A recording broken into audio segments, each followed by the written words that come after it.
Okay, so one question that we have is I would like to have a better understanding of the foods we're putting in our body. For what purpose?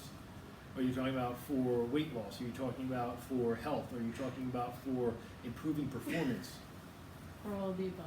All right, so I want to lose weight, I want to feel better, I want to be healthier, and I want to actually have more energy and perform better.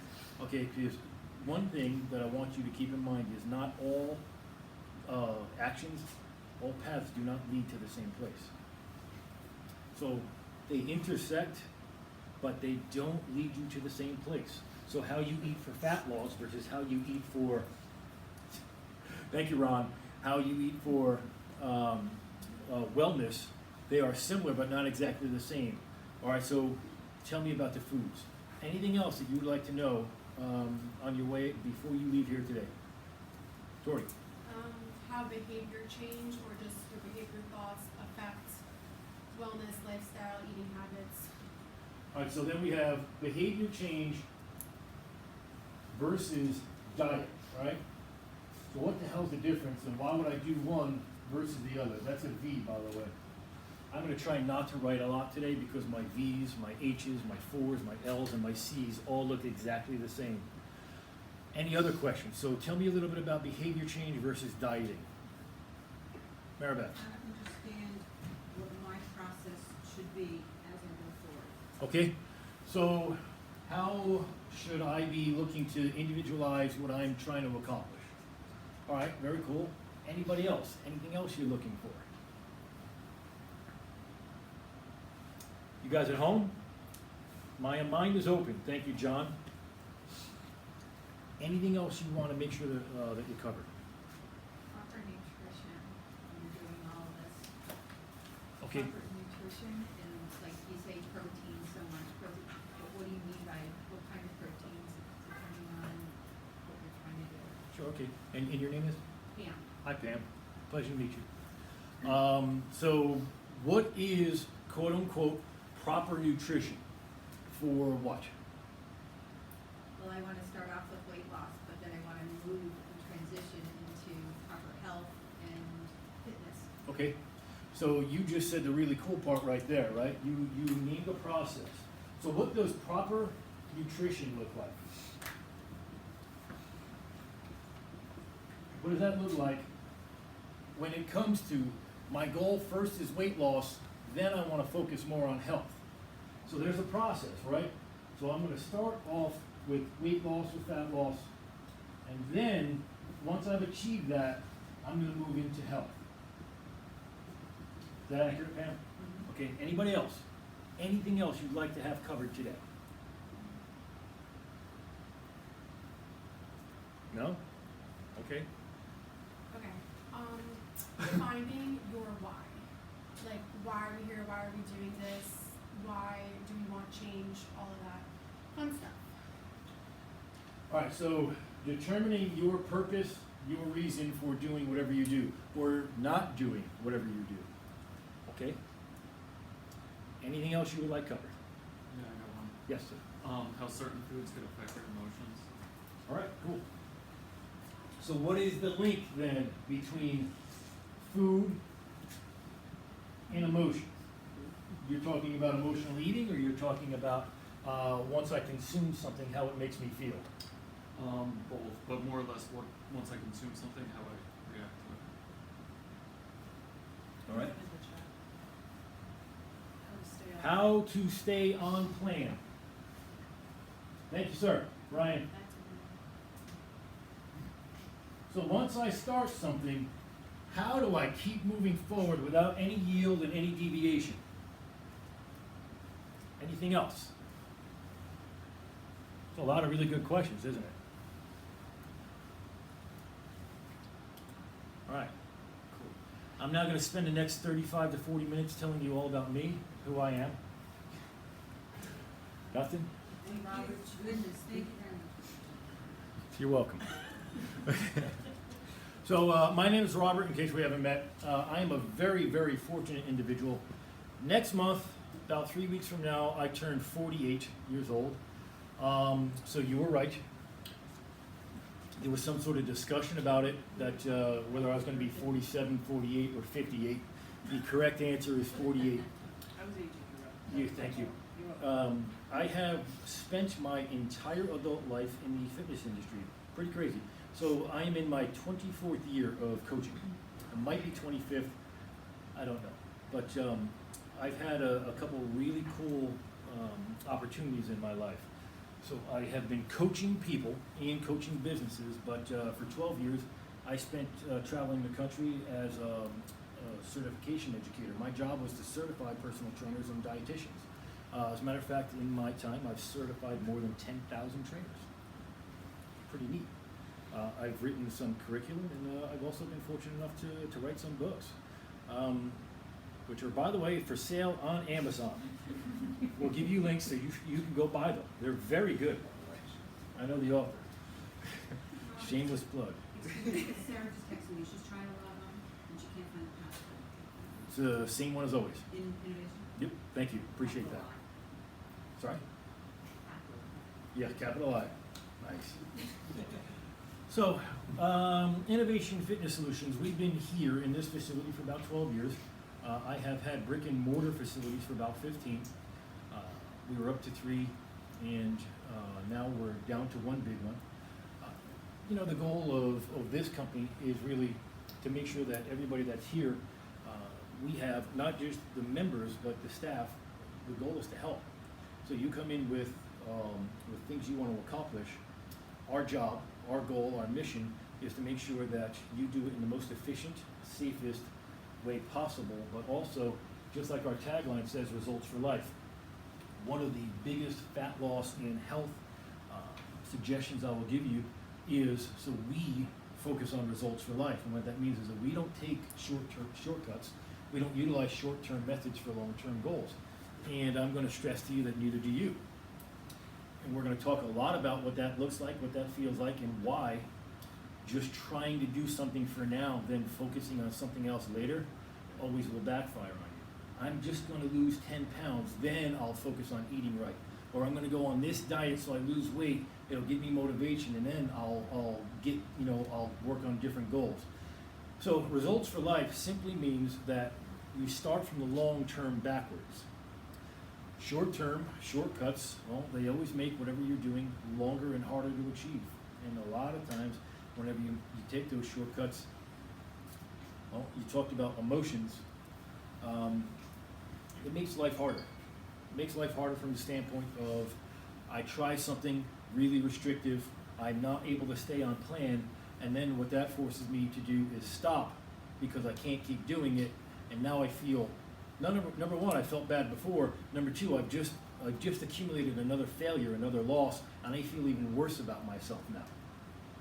So we're going to talk a little bit about how that's permeated in the diet industry, how the diet industry is set up for you to basically spend a lot of money and not see results. We're going to talk a little bit about New Year's resolutions because is it around that time of year, and some of the challenges that you face, we face, in getting to and maintaining a goal. And then we're going to talk about how to solve for all that. By the time you leave here today, my promise is you'll have those questions answered, number one. Number two is you will be a smarter, better consumer, and I think that you will be able to make better decisions for yourself for the rest of your life. How's that sound? Cool. So what are some of the things that I was really nervous about that, by the way, because one wrong button up there apparently screwed this whole network up. So me being in charge of this, not so smart. So what are some of the things that we face? I'll give you a governing principle and a governing question of everything that you have asked me so far, and something that's going to give you some deep thought right off the bat. And it is the question on the top of the page. It says, who do I need to become to get what I want? So often, when you wake up and the calendar is changed and we have all those Facebook advertisements saying, if you just eat this way for 5 days, or you stop eating this food, or you start eating this food, or you stop eating after this time on the clock, you will achieve all of your dreams, your life will improve, you're going to hit the lottery, you're going to find the person of your dreams, you're going to land your dream job, and you're going to deadlift 4,000 pounds. All those things. And they never pan out. So I think the approach that most people take, in my experience, is that short-term, I'm going to win the lottery type of approach. So when we're talking about weight loss, when we're talking about fat loss, what I want you to think about it is it's not in a lottery, it's a 401k. It is a consistent investment doing the most boring, mundane things on repetition, day after day after day after day. Who do I need to become to get what I want? Put you in the mindset of, what does my life look like? What is that vision, right? What is my why? What is my purpose? And now, what are the attributes of that person? Because every person that I have ever worked with, right, number one, not one of them, myself included, thought you were going to be right where you are today. Not one of us thought, oh, I'm going to be 40, 30, 50 pounds heavier than I thought I was. I have a job that I don't like. We never thought that was going to happen, right? And you can go down the line. I never thought I would be divorced, or hell, I thought 2 kids, I have 7. Something like that, right? You see where I'm going. I thought everything was going to line up and everything was going to be good. So first thing to think about is there's not one person I've ever met that is the person they thought they were going to be. Now, what that tends to do is it tends to beat you down over the years, right? I mean, especially, I'll use 2020 into 21 for an example. You are probably working at home. You are chained to a computer and a desk longer hours than you ever thought you could, right? So all of your commute time has been replaced by chained to the same freaking spot. And you're going, I don't feel good about anything. Anything. I gained the COVID-15, the COVID-19, whatever you want to call it. I feel even crappier now. So it makes sense to me, and it strikes my emotions when I hear, you know what, if I just go on this diet that they're proposing I can lose weight on, that is going to fix a lot of my problems, if not all of them. But what it doesn't solve for is anything beyond a short term. Think about this, you have dieted before. And chances are, if you put yourself into calorie restriction, you manage to lose some weight. So there's a couple, governing questions I want you to consider. Are you actually trying to lose weight, or are you trying to keep it off? Because those are 2 very different things. Losing weight is easy, right? It really is a very simple thing. Keeping weight off, holy cow, that is significantly harder. How you lose weight versus what you have to do to keep it off for the rest of your life are 2 very, very different things. Losing weight is easy. Any diet will do. Just pick one. There's 32,500 of them registered with the FDA, by the way. 32,500 diets registered with the FDA. They all work. You eat less, however you do it, you lose weight. Done. And I'll show you physically how later. But what it does not solve for is you've lost weight, right? And let's say you lose 5, 10, 15 pounds off the scale, which I'm sure many of us have done many times. Are you happy? Well, initially, sure, because you're like, wow, yeah, I'm taking an action and I'm getting the result that I desire. But now I'm in this restrictive state. I'm not feeling like it's sustainable. I'm not feeling this euphoric feeling, and all my issues are fixed like I thought they were going to be. Well, shit, now what? Well, number 1, the result slows down. Number 2, it becomes unsustainable. Number 3, you stop doing what you're doing. So your 10-pound weight loss turns into a 5-pound weight gain. We're now plus 5 pounds. And that's where that emotional feeling of, oh man, this sucks. And maybe it even turns from this sucks to I suck. I can't do this. I'm not worthy. And then we're faced with all of these things. You see, most of the time, what we look at, the experiences that I have with my clients, the people I talk to, they think we have food issues. We don't have food issues. Food is a very small part of the problem. There's not a person I've ever met in my life that doesn't know what they're supposed to eat. Apple or Twinkie, duh.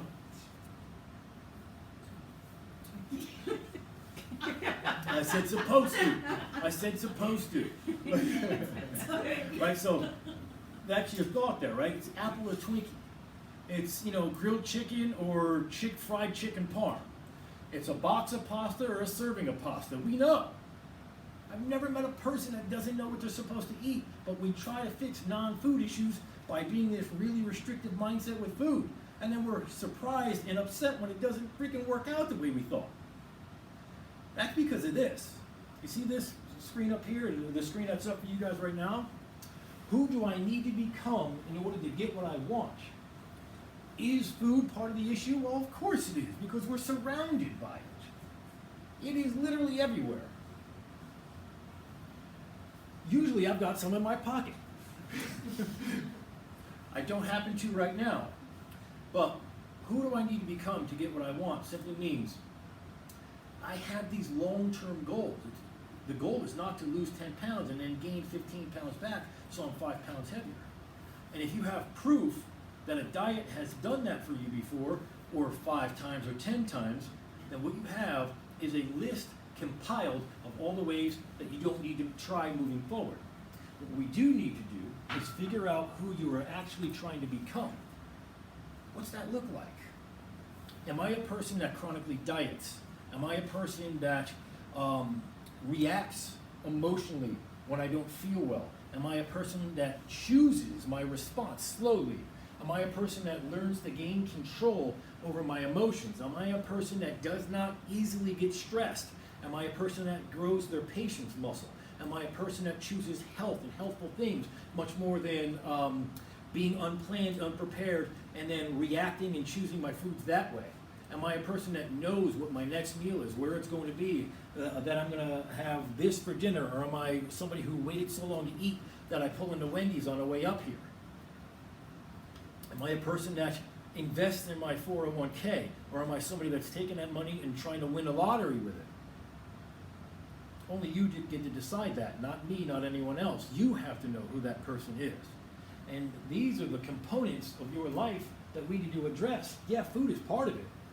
But in reality, a lot of it comes down to, my gosh, you have probably at some point today, maybe even before you walk through this door, had questionable thoughts about yourself.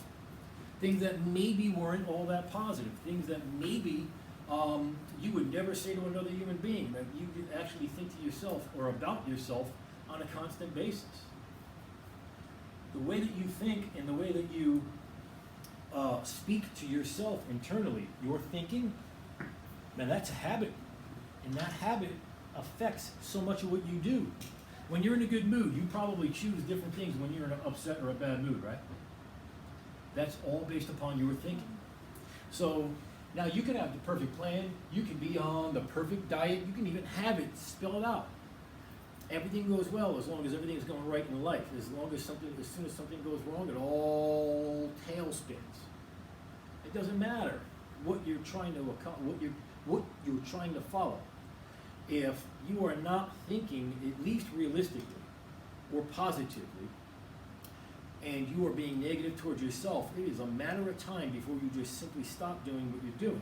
So, by the way, I'm not a pie in the sky, let's create this blue sky rainbow scenario type of person. That's not what I'm suggesting. What I'm suggesting is, how do you speak to yourself? What are you doing for your self-esteem, your self-care? The next part of that is patience. We have been taught by the diet industry that fast is real, fast is correct, and fast is sustainable. Take these shortcuts, take these dramatic changes, and by the way, you will look like the fitness model I just sold you the program with. The reason, by the way, you never see us using before and after photos. First, next slide says there is a 5% success rate when it comes to diets. It doesn't matter which diet, by the way, it's a 5% success rate. So a success rate is measured at what that weight loss looks like at the end of 2 years. Because remember, you're not trying to lose weight, you're trying to keep it off. Anybody can lose 15 pounds. 5% of the people that do that can maintain the loss at the end of 2 years. So that means that there's a 95% chance that you are going to fail at weight loss. my gosh, that's not a good statistic. That actually pretty much sucks. And my point is that it's all about the approach that we take. If you continue to follow, or we continue to follow an approach where we react to something, we choose something because we do not feel good about ourselves in that moment, then what you're faced with is probably a failure method. And you can go back through history just to get a little bit of information about that, right? So right now, you are told that if you try to eliminate carbohydrates, that's the answer, right? If I just do that, in whatever form, whatever it's called, whether it's called paleo, whether it's called keto, a couple years ago it was called the zone, it doesn't matter what it's called, everything's recycled shit anyway. So, however I choose to do it, if I just eliminate carbohydrates right now, I know that I'll lose weight. Is that true? Well, yeah, of course. Anytime you create a calorie deficit, you lose weight. But the questions that are more pertinent is, what's this look like for the rest of my life? Am I able to sustain this eating style? And if your answer is no, then you've then just chosen a failure method. You know that if your diet has a name, it's got an expiration date to it. So if I choose to do paleo now, I know that it's got an expiration date. Why? Because I can't sustain it. And it doesn't matter what the name is. There's a whole bunch of really popular ones, and I'll show you some of them and why they work and then why they stop working soon. But one of the other things that I want you to keep in mind too is how I see people be really successful is when you have the proper support and the proper guidance. So not only do you need to take care of your eating, but our patience, my God. Patience is a big sticking factor. I want change now. I made the decision, so I've been on this diet for 3 days. Why am I not at my goal yet? You know what? Screw this. I had a bad day at work. Instead of following my plan, now I'm face down in a pint of Haagen-Dazs. By the way, I'll start again tomorrow. If that sounds familiar to you, you know that dieting is probably not the road for you. So that's patience. Often as well, what you'll end up with, by the way, I like this right here. It's pretty damn helpful. Stress is another thing that you've got to overcome.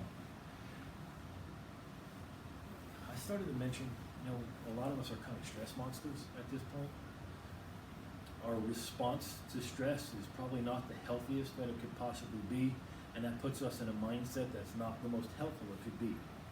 And then we pile on additional layers of stress, and what you've got to do is you've got to understand your stress response. A lot of people will either get angry and then go into self-harm by overeating, or they go the other way, undereating, or they'll start fights with themselves or others. Now, what the hell does that have to do with weight loss? Well, if stress gets you to overeat, or stress gets you to undereat, neither of those is a good thing. If stress gets you acting in a way that's not putting your best self forward, and that makes you feel bad about yourself, and then you are an emotional eater due to stress, then it's not a diet issue. It's not a food issue. It's a stress issue. So stress is then the root cause that needs to be fixed. So now you can start to look at it. If I'm impatient, then I need to overcome my misunderstanding of how my body works and the result I get from that. If I am overly stressed and my stress response is not a healthy one, it's an unhealthy one, I still don't have a food problem, I have a stress problem, and so on and so on and so on. How many people here think, you don't have to hold your hand up by the way, but how many people here think when it comes to weight loss, the more cardio you do, the better? Been taught that for years, right? I know if I just go on a treadmill and I start walking, I'm going to lose weight because cardio equals weight loss. But what if that's not accurate? I'll give you an example, okay? So we talk about who do I need to become in order to get what I want. Let's talk about your goals for a second. Do you even care about the kind of weight that you lose? It's an interesting question, isn't it? Is it random? You just absolutely have to see a scale number go down? Or is it you'd like to drop fat? Would you like to be stronger or weaker? Would you like to have more energy or less? Would you like to increase your metabolism or decrease it? Well, those are all intertwining. It's a tapestry of goals at that point, isn't it? It's not just how much weight can I, or how much can I get the scale to go down? Because your body is made up of a whole bunch of things, and if you're only measuring your mass, then you have no idea what's happening, right? Those of you who are on the Achievers page, you may have saw Laura put up before and after pictures yesterday, right? I didn't ask her about it, it was uncanny timing. It was beautiful. So over the last 7 years, Laura's lost 50 pounds. That doesn't sound like much at all. 7 years to lose 50 pounds? But I was promised I could lose 30 pounds in 30 days. On this diet, you probably could. Again, can you keep it off? Now, 7 pounds a year. Well, the other thing is, too, Laura's lost more than 50 pounds of fat. She's lost about 60 pounds of fat. Because she's also gained about 10 pounds of muscle tissue. So that's a 70-pound change. It comes off the scale as 50 pounds. However, if you lost 60 pounds of fat and gained 10 pounds of muscle, muscle has weight to it. A pound is a pound. Muscle has weight to it. You're not trying to lose bone, are you? Hell no. But if you only measure the scale, how the hell do you know what you're actually losing or not? So if the only measurement you have is a poor one, you're measuring all the wrong stuff. So that comes into our patience, and it comes into our fear, right? If the scale doesn't drop, and it doesn't drop immediately, what I'm doing is not working, it's not fast enough. Well, Laura, over the last 7 years, figured out a way to sustain what she's doing. How about this? 7 years from now, would you like to be 50 pounds less, if that's a goal of yours, 50 pounds less on a scale with 10 pounds more muscle, or would you like to have lost and regained the same 15 pounds 15 times? It's a pretty different way to think about things, isn't it? And that's what most people spend their adult lives doing, by the way, because nobody thought you would be right where you are today.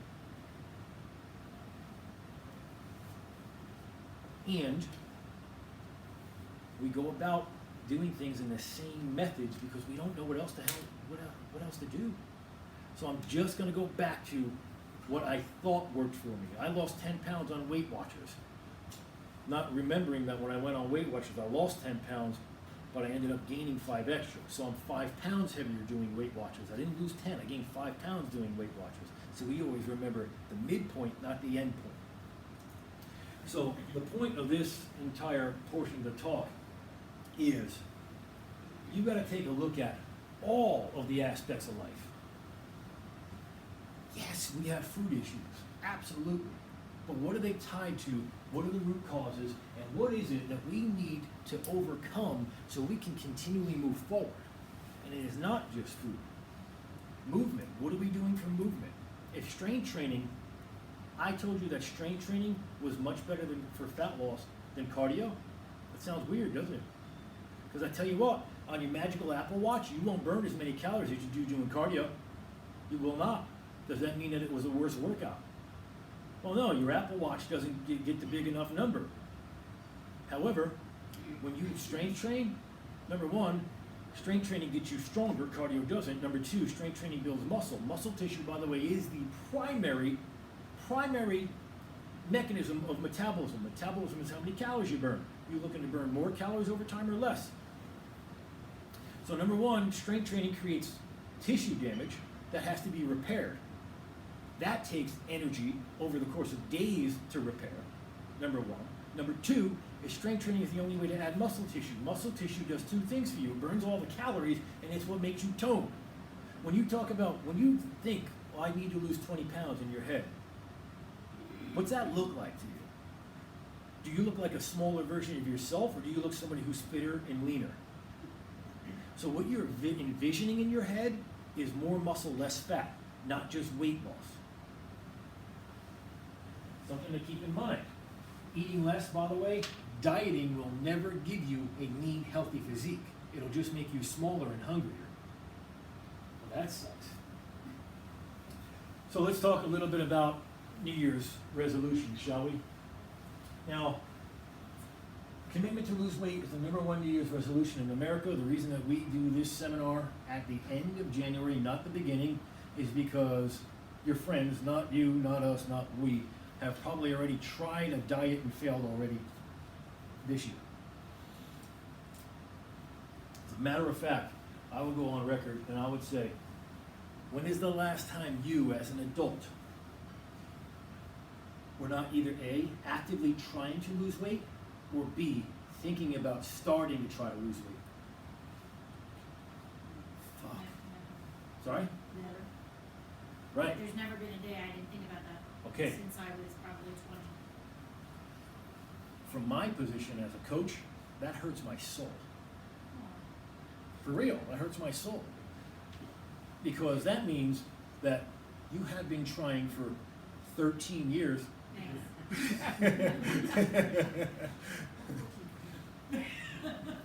And repeatedly failing.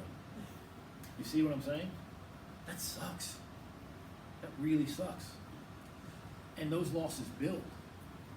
And that becomes a weight in and of itself. That's a weight you have to carry around. That's a self-depreciating cycle. That sucks. Now, you know, I had mentioned, listen, here are some of the ways that we go about trying to lose weight. The first thing is, New Year's, 100%, if I move this, if I move that, what happens? Let's see. Lindsay, Should we wait a second? just get ready. So out of the 100% that say weight loss is my goal for the new year, within 1 week, 75% or 25% of the people have given up. 75% are left after 1 week. It could have been, I'm going to start working out and exercising. Oh, this shit's hard and I don't know what to do. Or I go on to my Peloton bike and the workout was hard. The next day I'm sore. I don't want to do this. Or, you know, I got sidetracked and I forgot about it. Within a week, 25% of the people are done with their New Year's resolution. At 2 weeks, 71% are left. At 1 month, it's 64. And at 4 months, I think that says only 46 people are left still working on their New Year's resolutions. Now, let's talk about method, shall we? Method. So that chart over there, the little square says diet. Dieting causes you to lose weight, absolutely does. Exercise, you see that top line? The one that's a triangle. It's like straight across. Exercise does not cause that much weight loss, nearly as much as diet. There's a couple of reasons for this. Number one is exercise will bring more water into your body. Water has weight to it, by the way, as well. And that's just a side note on water. When you weigh yourself and you're, say, 200 pounds, and then the next day you weigh yourself and you're 197, did you lose 3 pounds of fat overnight? No. We want to believe we did. It was just water. How about the other way? If you're 200 pounds and the next day you wake up and you're 203, did you gain 3 pounds of fat? No. It was just water. But from a day-to-day basis, we emotionally beat the hell out of ourselves like it was fat, don't we? Oh, I gained weight today. Oh, I lost weight today. Oh, I gained weight today. And then you get right back into that cycle of the emotions and the stress. And if you're an emotional or stress eater, guess what happened on the day you gain weight? It's not a food problem. But the bottom one, that is your triangle. And that triangle shows that you are going to lose significantly more weight over time by strength training and diet than you will on diet alone or exercise alone. So the combination is where the magic lies. And your metabolic rate is going to go up. Reason is because you add some muscle tissue. Now, what should you do? Let's start talking about some problems and solutions. What's the choices here? What should you do? Should you eat low carb? Should you eat low fat? Should you eat high protein? What's all this doing? Why the hell does it matter? First, let's take a look. Number one, every diet that you can come across falls into one of those three categories up there. Okay, so like on the top it says keto dieting. You've got South Beach, which by the way was keto before before keto. Before South Beach was Atkins. It's all the same shit, just different book. See, it's all recycled garbage. Keto is nothing more than South Beach. South Beach was nothing more than Atkins. Those of you that are over the age of 25 remember those names. You've got Atkins, and then you've got Paleo. Those diets suggest you eat less carbohydrates. So by villainizing something, right, you get a common enemy, and then I just need to avoid these things. If I just avoid these things, then I'm going to get a subtraction in weight.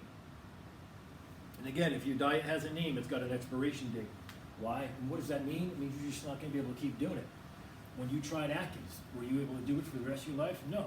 So when you tried South Beach, which was Atkins more restrictive, are you still doing it? No. And so on and so on and so on.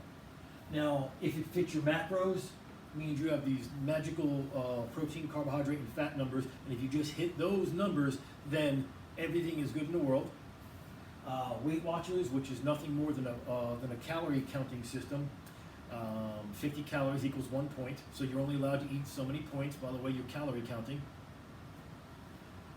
Intermittent fasting simply means you have a window in which you can eat, not outside that window.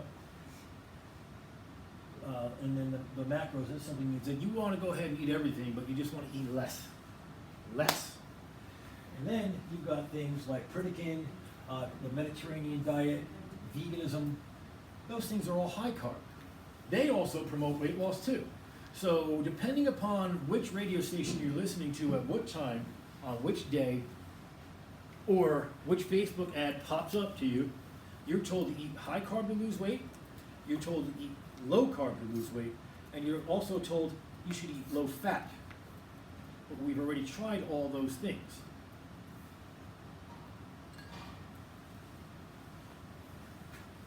That sucks. So, quick history lesson. Now I believe fully that if you understand history, you don't have to repeat the same mistakes. Low-fat diets, they were in. Then it was low carb. So right now, low carb is popular by a couple different names. But when I was growing up, I'm almost done growing up. When I was growing up, mid 80s to early 90s, anybody remember Snackwell's cookies? Yes. Sugar's fine, carbs are fine, just avoid fat, because if you eat fat, it makes you fat. When you started eating low fat, high carb, did you lose weight? Of course you did. You ate less, temporarily, then you gained it back. Then it went into, well, it was the carbohydrates and we knew it. You know what? Let's just avoid the carbs. So we went from eating really high carb to then eating low carb. Before that, we were told it's protein that is the problem.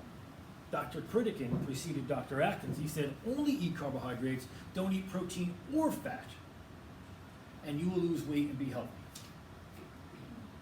Yet here we are today. Those diets had a whole bunch of names, and we're still not at our goal.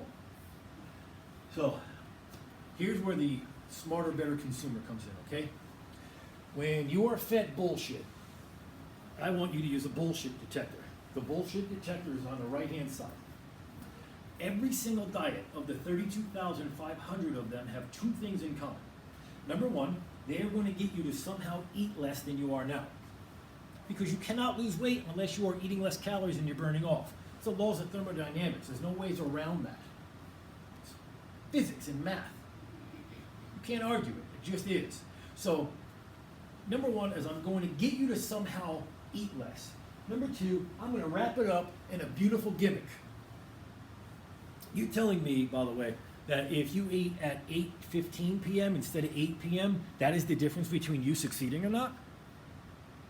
Are you telling me that you're eating carrots and that's why you're not being successful? Because they're high glycemic? Stupid marketing gimmick. but it sounds good because we buy based upon an emotional response. There's only 3 ways for you to eat less. Number 1 is you have to restrict the time in which you eat. So intermittent fasting.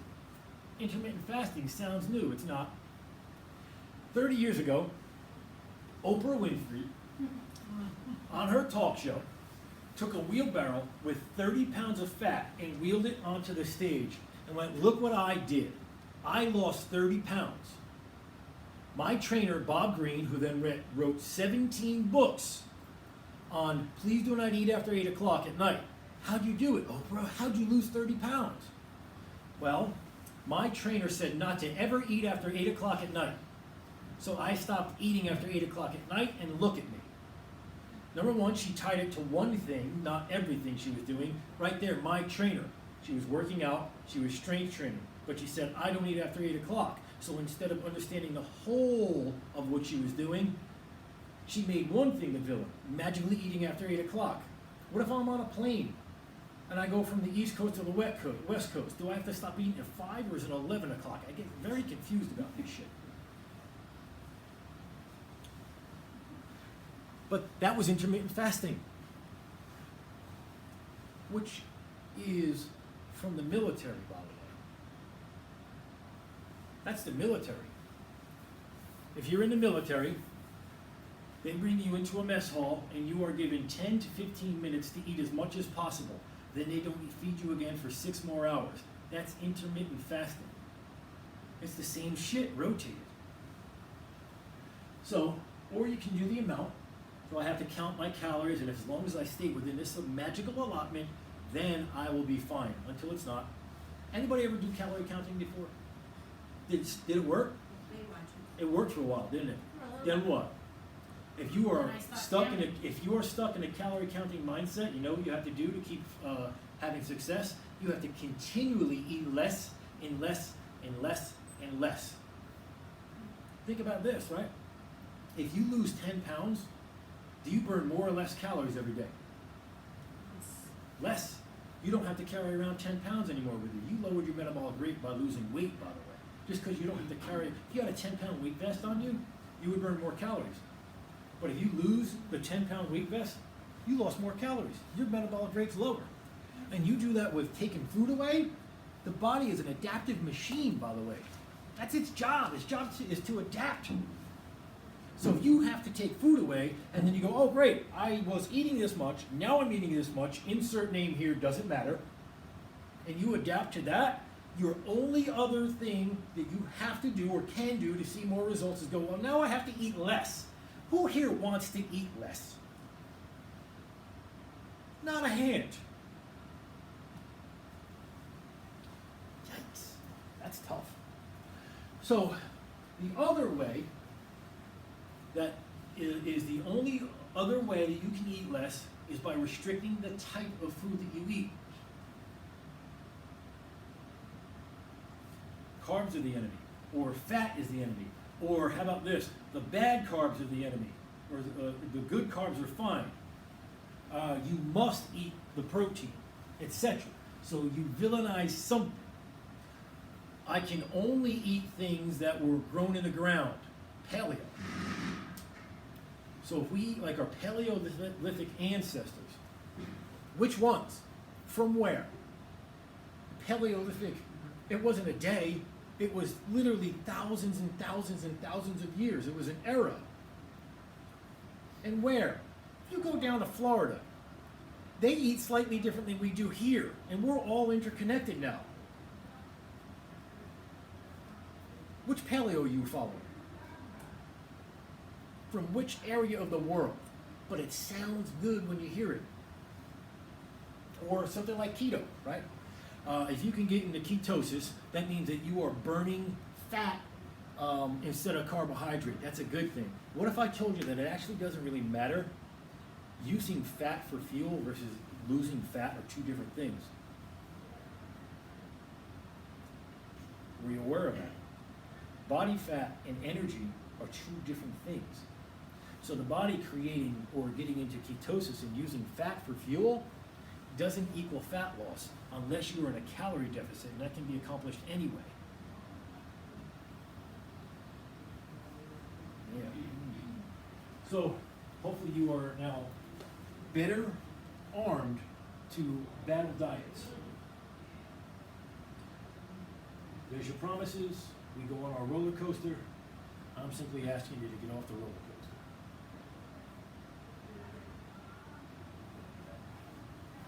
For most of us, something that might be helpful is your metabolism. The way that we believe metabolism works is like a calculator, and it really responds like a thermostat. So it's one of our IFS isms, calculator versus the thermostat. The calculator says, if I go ahead, there's 35 pounds of fat, of calories, sorry, and 1 pound of fat. If I create a deficit of 500 calories a day, and I do that for 7 days in a row, I burn 3,500 calories, done. And if I just perpetuate this and I do it consistently for time, I will lose weight indefinitely. If that was the case, you would be like the person on the left. They start at a certain size and eventually they would disappear. If weight loss was consistent and linear like it's taught to you, you would just lose weight until you disappeared. Every diet you went on, you would have to say, oh, I can't do this diet anymore because I'm now too fucking small. So it doesn't work. Hey, Rob. Hi, Rob. That doesn't work in a linear fashion. What does work is on the right. Your metabolism responds like a thermostat. When I lose weight, my body's job is to adjust to the new metabolism and try to figure out how to add weight back. Why? Because the more stored calories you have in your body, so adipose tissue, body fat, the longer you can survive a famine. That is how we're genetically built right now. Our famines, we don't have famine in this country very much. We don't have famine. But we are still bound to the same genetics of when famines were much more frequent. So, if you start to think about weight loss, if you start to think about weight loss and you start to think about metabolism, and you picture the thermostat. When it's cold in your house, the thermostat kicks on. When it's warm in your house, the thermostat turns off. That is the exact way the body functions versus just this simple calculator equation. And that is part of the reason why whenever you go on one of those calorie suggestion models, you go onto this website, all right, put your weight in, put your height in, put the amount you want to weigh, all right, you should eat this many calories. That's why they never work, because they're trying to tell you that the calculator is how it's going to work, when actually it's a thermostat. Now you can imagine, by the way, how this is going to create some more dilemma and some more problems for us. If you understand that the metabolism functions like a thermostat and not like a calculator, then you can understand all of the challenges that you will face in trying to get your body to do what you want it to do. If it is fighting against you every step of the way, you don't eat for a while, what happens to you? Does the hunger go away or does it increase? It fucking increases. Your body's like, no, you need to give me some food. You're like, no, I'm trying to lose weight. I'm on this really healthy kick. It's the new year. Your body's like, no, food! But you know what? No, my willpower is really strong right now, and you're not. The next day, your body's like, food! You're like, fine, I will eat. You will eventually eat. The body is the thermostat. It's going to start to turn the dial, not necessarily in the way that you want. What that leaves us doing is going, well, now this diet doesn't work. But I'm saying that physiology is physiology. That simply means the way that your body functions. We already know how it functions. All we have to do is apply principles that when you are adapting, they help you overcome that adaptation. And they're simple when you understand it. But if you don't understand it and you have a diet mentality, then you struggle for your entire life.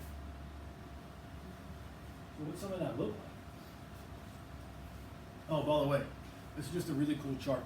So this comes from Harvard University Nutrition Source. Kind of what I was saying is that the measurement at 2 years, here's the thing, right? So we had all these different diet compositions. low fat, average protein, low fat, high protein, high fat, average protein, high fat, high protein. So all your different types of diets. At the end of 2 years, the people that lost weight, so the 5% of the people that were able to maintain a loss, they're within a pound of each other. So you telling me for real that one diet is better than any other diet when at the end of 2 years you're all within a pound of each other?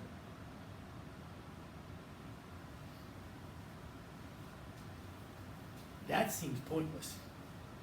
To say, I am going to plant my flag in this diet camp.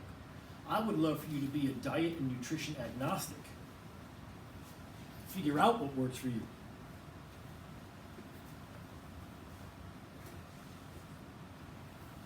And that's all the things that influence your metabolism. So, we're not going to go through these point by point because it's a lot. But if you remember the first page that we had up for quite a while, and it had stress, and it had eating, and it had emotions, and it had job, and it had movement. The energy equation, calories in versus calories out, is simple. This is all the complexities. So the type of food that you eat affects your metabolism. How much you eat affects your metabolism. How much you move or do not move affects your metabolism. The type of movement that you do affects your metabolism. How much muscle tissue you have on your body now versus how much you have in the future affects your metabolism. How you think and the hormones that get expressed by your thinking affects your metabolism. There's a lot that goes into your metabolism, and it's not a static number, by the way. Metabolism's not static. I burn 2,000 calories, so I should eat 1,500. On which day, when? If you move more today, so you go do 30 minutes on the treadmill right now and you didn't do it yesterday, your metabolism's not the same. If you lay in bed all day versus moving around like a normal day, metabolism's not the same. Metabolism is not a static number. It is a fluid thing. It changes every day based upon all of these factors. Metabolism is fluid, not static. So, if you have ever fallen into the camp of, I burn this many calories, understand that that happened one time. If you are not taking into account all of this, you're guessing. Guesswork works, by the way, but it only works for a very short term. If your goals are long term, you found another failure method. And then bottom line, before we start solving for all this, so your food quantity plus your total activity equals exactly where you are right now for your entire life. Everything that you have ever eaten in your life and every calorie that you ever burned in your life equals you right now. Just like your checkbook. Every single cent you ever earned, every single cent you ever spent has brought you to your financial situation that you are in right now. Every system in this universe works the same way. A calorie is just an expression of energy. Just like money, you have pennies, nickels, dimes, quarters, dollars, $20 bills, etc., etc., etc. It's the same thing with food. It's all expression of energy instead of expression of money. So you are right now based upon every single thing you have ever eaten and everything you've ever burned in your life. Now, how lean you are, not just your weight. By the way, I am 215 pounds. I do not look like your typical 215-pound male. How lean you are, that is dependent upon how many workouts you've done in your life, which is equated to what your body fat is. So your mass is going to be governed by how much energy you've eaten. Your leanness is going to be governed by your genetics and how much you work out with weights. And then your food combination, so how much protein versus carbs versus fat you eat, that's going to determine daily your energy levels. It's going to determine daily your workout performance.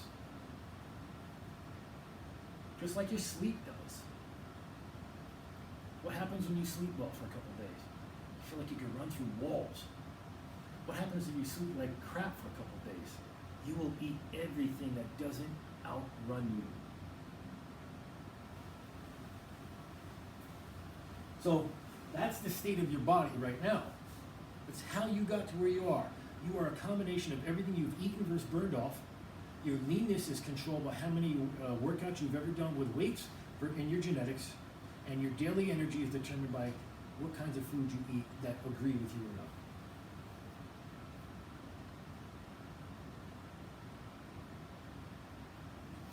One question I would have for you is, do you have goals that expand beyond weight loss? Is the flag just weight loss at any cost? Or is it, physically, I want to lose fat, I want to be stronger? Or is it I'm looking to do all those things and gain self-confidence? Is it I'm looking to create a different level of self-care for myself? Is it I'm looking to improve the relationship not only with myself but with others? Is it I would love to be able to do an actual pull-up or push-up, something like that? What does the tapestry of your goals look like? What does it account for? What does it mean to you? Don't allow yourself just to be stuck in weight loss, because it's boring, by the way.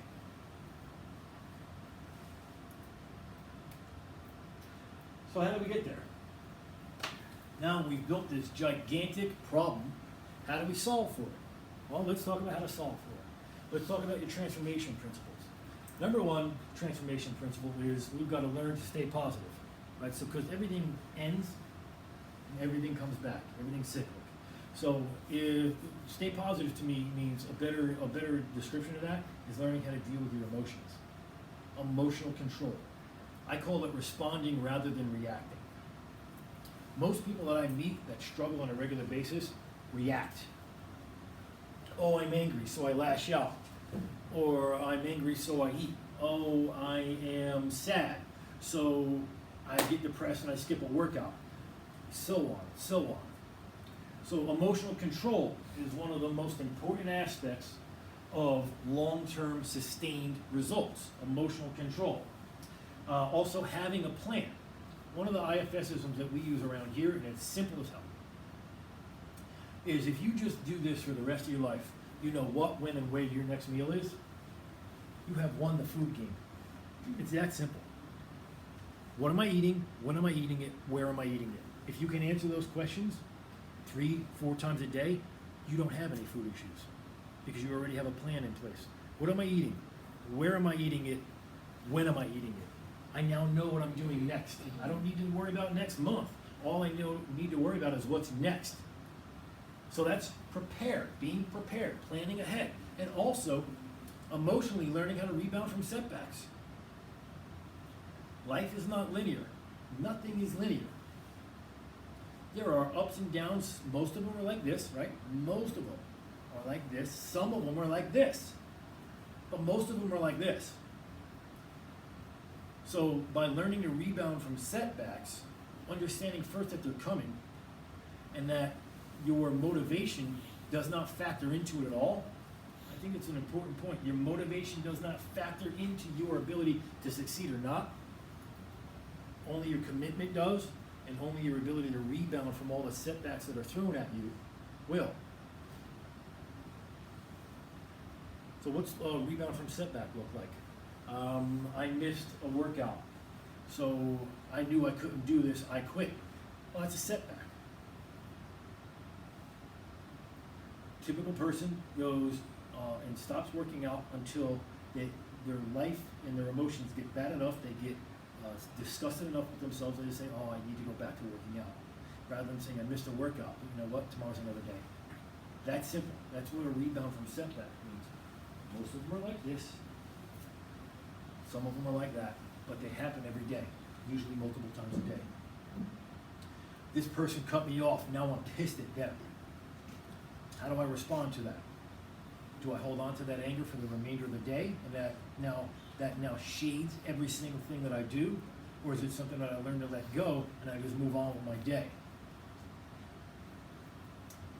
This is where the success or the failure comes from. Because we already know what to eat. Are there tweaks that need to be made in nutrition? Yeah, probably.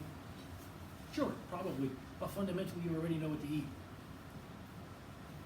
We just need to put it in a way that's realistic, that's progressive and maintainable. One of the biggest mistakes that I see people make all the time is we go from doing nothing to trying to do everything. And then we become overwhelmed. I am simply suggesting that you become whelmed, not overwhelmed. You want to do just enough. Just enough until you have mastered it. Then you add more. That's what progressive means. Realistic, progressive, maintainable. We do one or two things until we get really good at doing it, then we add more. Instead of saying, I'm going to start doing everything now, and then being surprised, upset, and depressed when we can't maintain that. And here is your magical formula, by the way. So, when you reach the end, you get a certificate in magic, rainbows, and unicorns. True story. Magic, rainbows, and unicorns. Here's what RPM might look like: realistic, progressive, maintainable. I am going to start a healthier lifestyle. What I'm going to do is I'm going to start drinking more water. There's your nutritional change. And now I'm going to start strength training. Done. I'm going to do that for a month. After that, when I have proven to myself that I can strength train consistently 3 times a week or more, preferably 4, definitely 3, certainly not less, and I drink more water consistently,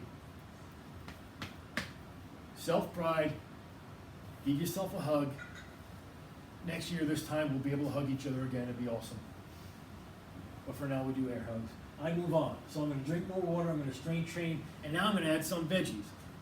By the way, that one right there, that third one, the only thing all health organizations agree on, that vegetables are good for you. It's the only thing that all the health organizations agree on.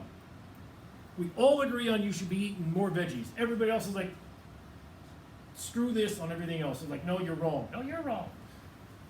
It's the only thing. So now, we're drinking more water and strength training for a month, then we start adding some more veggies. And we're like, well, I already own this. I have ownership over this, so I'm going to layer something else on. Then we get to drinking more water, strength training, we're eating our veggies, brother, and we're going to work on self-compassion. Thank you. Finally, somebody got a reference that was good. We're going to work on self-compassion. Maybe it's that I'm going to sit down and I'm going to journal at the end of the day.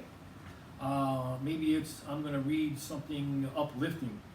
I'm going to join some sort of support group. I'm going to give myself compliments and just beating the hell out of myself every day. And I give that another month. So now I'm going to drink more water, strength train, eat your veggies, self-compassion, and I'm going to work on eating more protein now. I knew I was supposed to start eating protein 6 months ago, but I didn't have that skill set yet. Why am I trying to do everything?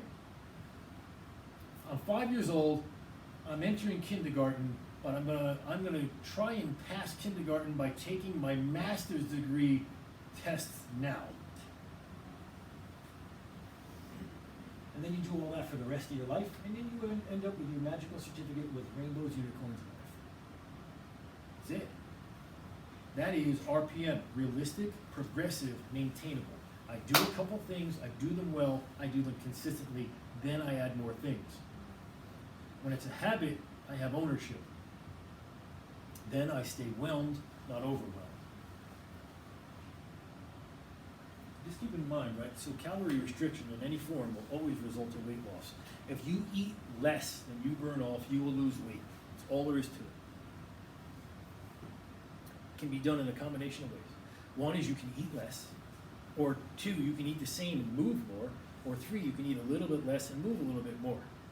A calorie restriction will always result in weight loss. However, here's the more important stuff.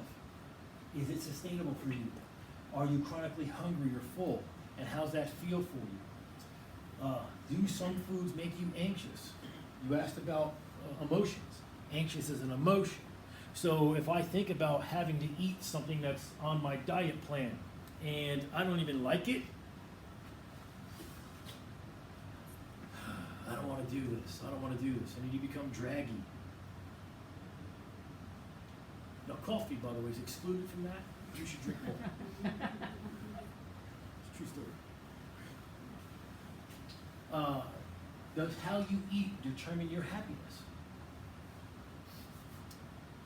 I love having, not me personally, I don't really like this, but I love having pancakes on Sunday mornings, but I can't have that because I'm on a diet. Right there, I already know if you speak words like that ever to yourself, you're not going anywhere. Because you have a mindset of restriction, not a mindset of inclusion. You are thinking in short-term terms, not lifestyle terms. I already know that you got about 3 days on your diet. That's what it's going to look like, about 3 days. You go back through all the times that you've dieted in your past, you've probably done it for 3 days. If you were really strong in willpower, maybe it lasted 5, but that's about it. And that's the next question is, do I need willpower to be successful? Now, willpower, really not all that helpful. Because willpower, it really drains, and it drains quick. Again, strong willpower will give you about 3 days. Skill power is what you want. Coupling skills together that allow you to make different decisions and different choices repetitively. That's skill power, not willpower. Willpower means I'm going to do it, I'm going to do it, I'm going to do it. You do it, and then you weaken, and then it's over. Skill power is training your mind, strengthening your patience muscle, building different abilities for life. I am now describing the My Dynamic Life program. So the reality is, before you can fix your weight problem, you have to first understand it. If you don't understand how you got exactly to where you are right now, you cannot choose the correct path forward. What daily habits cause you to gain weight? Maybe it's something like the structure that you have for nighttime and evening, right? Maybe your plan is, I want to start eating a healthy breakfast. And that's a goal of yours. But you wake up late, hitting the alarm 15 times, rushing around, and then always behind. You're like, oh, I can't even eat a healthy breakfast. Well, it's not your morning routine, it's your evening routine that needs to be adjusted. So you see, it's not a food problem. That's a structure problem. And unless we can figure out what the structure that's in place, that's the problem, and how to then correct it, you go nowhere. What environments do I eat more in and why? What are my emotional triggers? Is it I'm happy and I eat, or is it I'm happy and I don't eat? Is it I'm sad and I eat? I'm sad and I don't eat? Which emotional triggers affect you most? What friends and family members do you eat more with and how? What's that look like? How does it feel like? So learning about this is my lifestyle, this tapestry of things that I do. I am so much more than just my weight. Absolutely so much more than just my weight. Which structures do I need to look at? Which aspects of my life are really working for me? Which aspects of my life are causing me challenges? What needs to be addressed more than anything? You can't change what you don't acknowledge. The problem is not that you lack willpower. The problem is we lack skill power.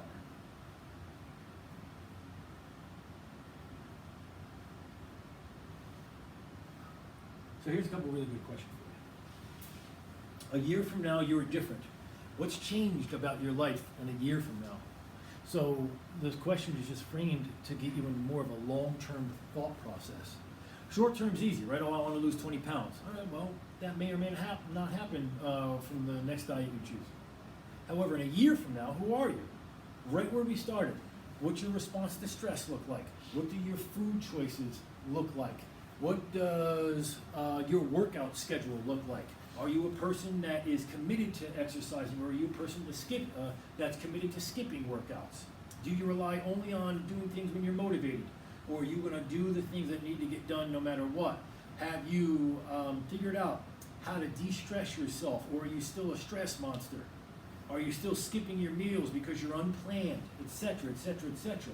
A year from now, what's life look like? And I'll put you in another kind of mindset frame, okay? Let's go back 5 years. 5 years from today.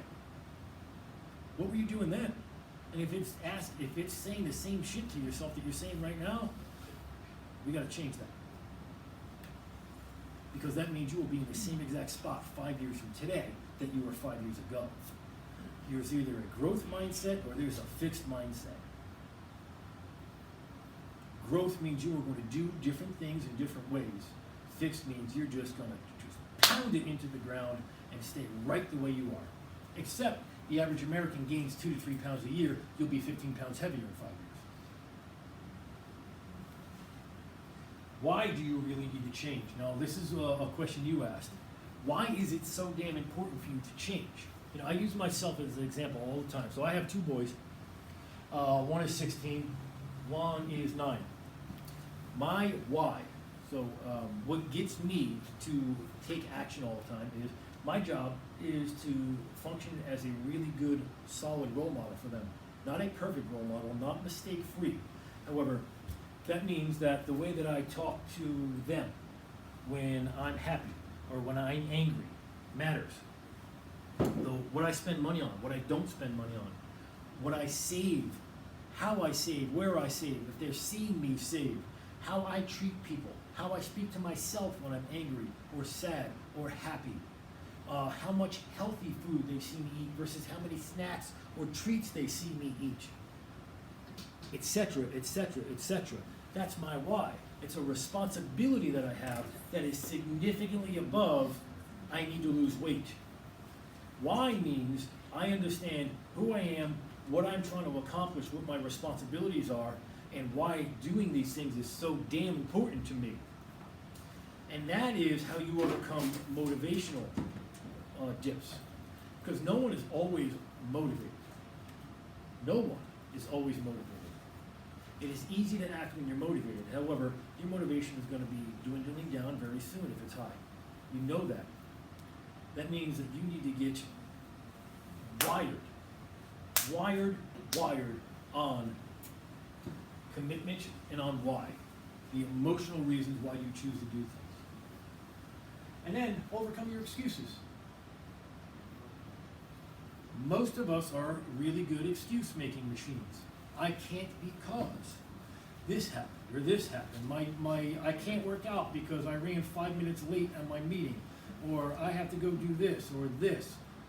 Most of us are really good excuse-making machines. As a matter of fact, we have become so good at making excuses. We tell stories about how good we are at making excuses. It's unbelievable.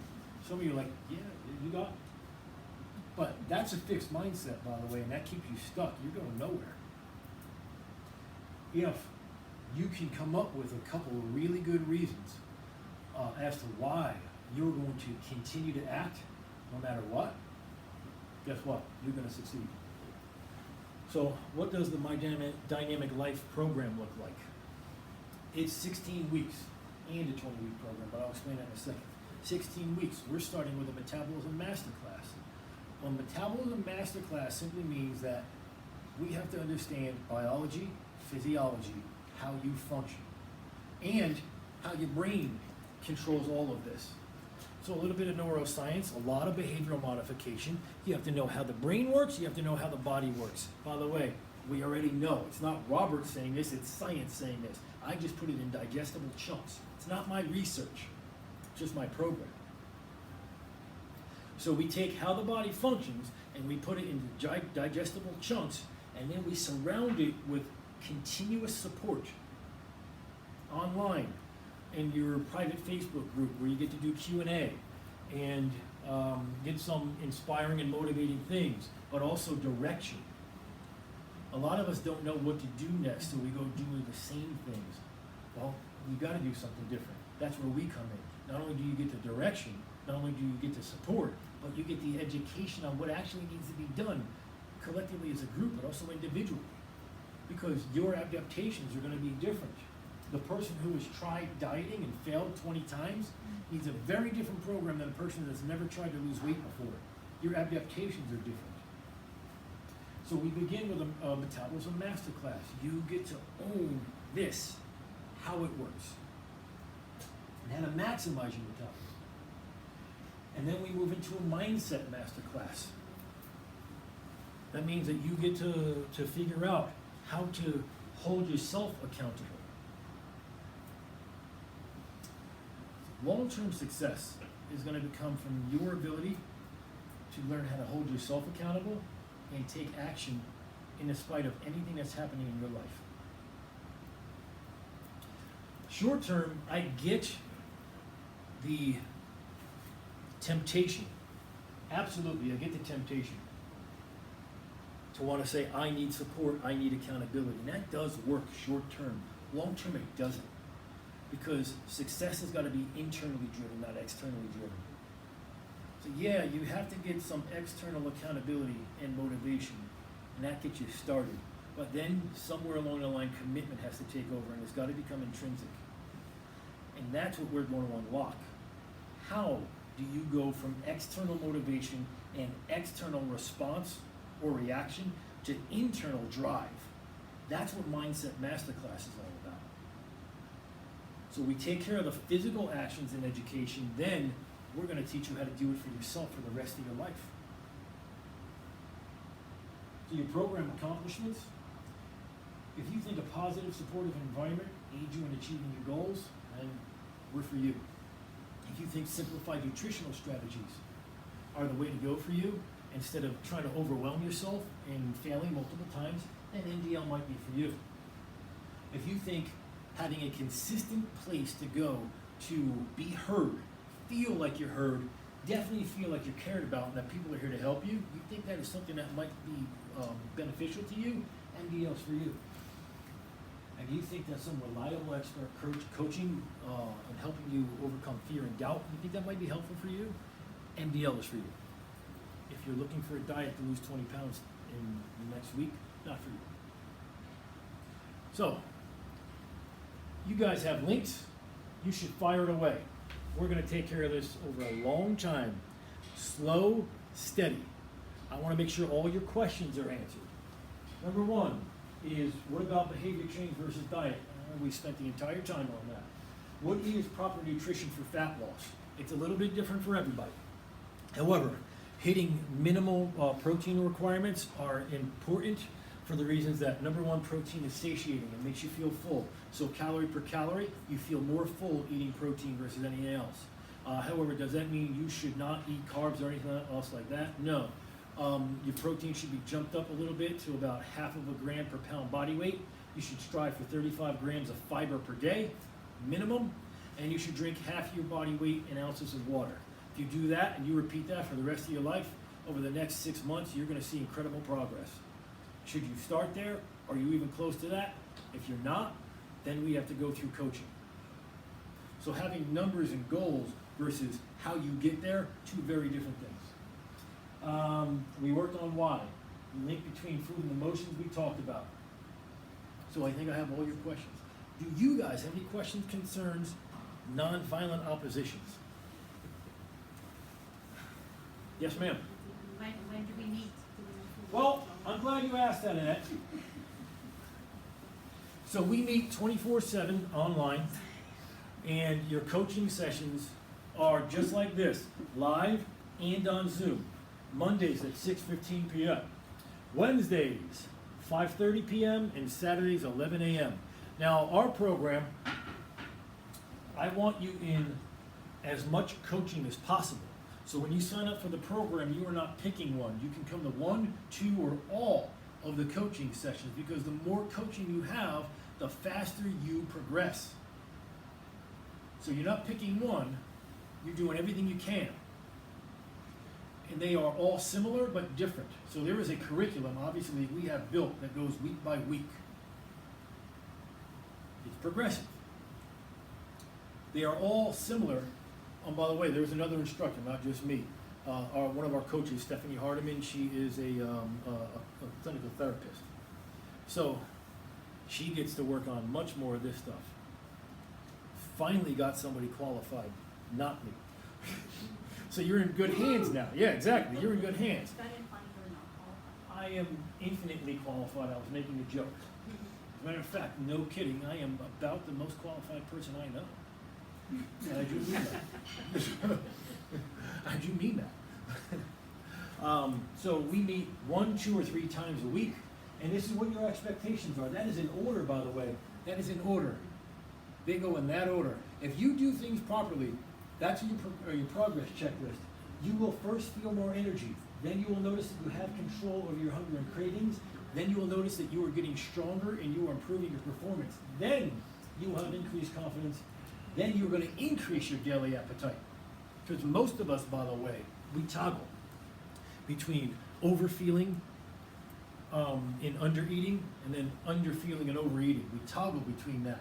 We don't have this this consistent appetite. What you're going to notice is if you give yourself enough time, patience, and resources, you are going to notice a consistent increased daily appetite.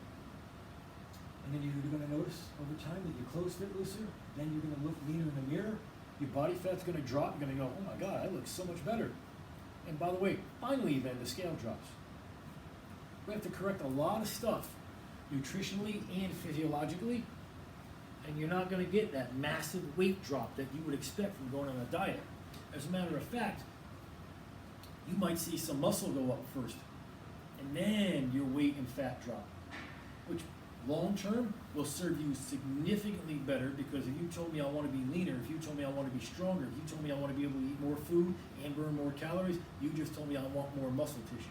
So you told me I want to gain weight in the form of muscle and lose it in the form of fat. But those are the accomplishments in the checklist in the exact order that you will achieve from MDL. Now, I'm not a hard salesman, by the way.